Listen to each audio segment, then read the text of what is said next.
Welcome to The Explainer. Today we're breaking down the bull case for Ripple's new stablecoin. But to really get it, we have to talk about a massive shift happening in finance right now, one that's way bigger than most people realize. So let's just start with a number that kind of changes everything. $46 trillion. Yeah, that's trillion with a T. It's a number so big it's almost hard to even imagine. So the big question is, what on earth does that number even represent? And what in the world does it have to do with the future of money?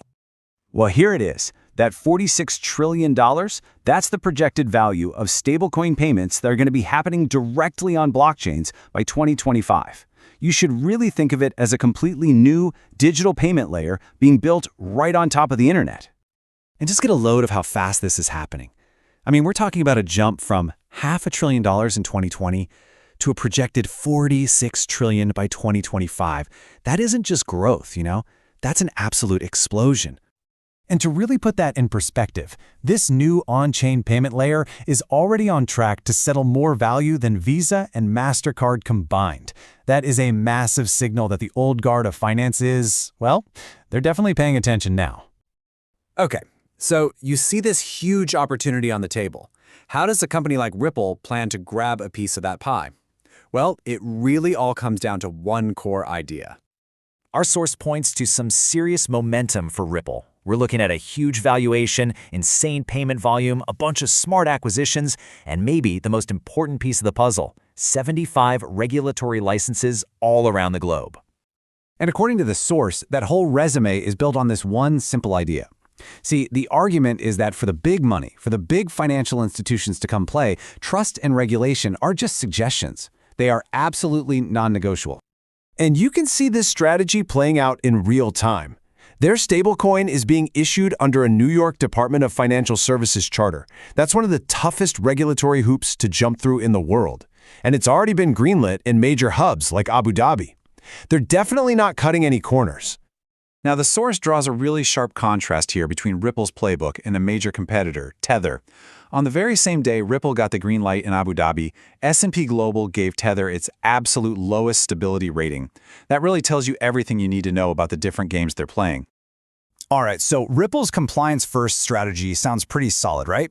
But there's a huge elephant in the room, a massive counterargument that revolves around the undisputed king of the blockchain world.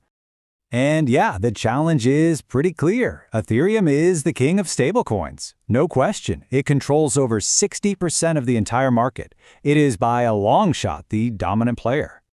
So that leads to a really fair question. A huge slice of Ripple's stablecoin, we're talking nearly $1.3 billion worth, is actually living on Ethereum right now. So isn't Ripple just making its biggest rival stronger? But here's where the source offers a really fascinating counterpoint. It argues that Ethereum's biggest strength, its dominance, is also its greatest weakness. The network gets clogged up, it struggles to scale, and the transaction fees can get absolutely insane when things get busy. So here's the big idea. Ripple is basically using Ethereum as a Trojan horse. The theory is, once that $46 trillion tidal wave of demand really crashes down, the market is going to be forced to look for cheaper, faster, more efficient options, like Ripple's own native XRP Ledger. Okay, that Trojan horse strategy is pretty clever. But what's the endgame? What's the big picture here? Well, this isn't just about one stablecoin or even one network. According to this source, this is about rebuilding the entire foundation of the global financial system from the ground up. The source basically lays out a full-scale revolution in stages. It starts with stuff we're already seeing, like cross-border payments. But it just keeps scaling up to tokenizing all kinds of assets and eventually tackling the whole shebang, the massive $7.5 trillion a day foreign exchange market. So, the ultimate takeaway here is that we're watching a historic migration take place. The entire fiat economy is moving onto these new digital rails. And a shift this big, this fundamental, can't be built on just any tech. It absolutely demands a foundation of trust, regulation, and the ability to scale massively. And that really leaves us with one last big question to chew on. If this on-chain financial revolution is really happening, then the most important race isn't about which coin pops tomorrow. It's about who is going to build the fundamental rails for the next 100 years of finance. Stay ahead in the crypto market. Subscribe now for the latest global news and updates.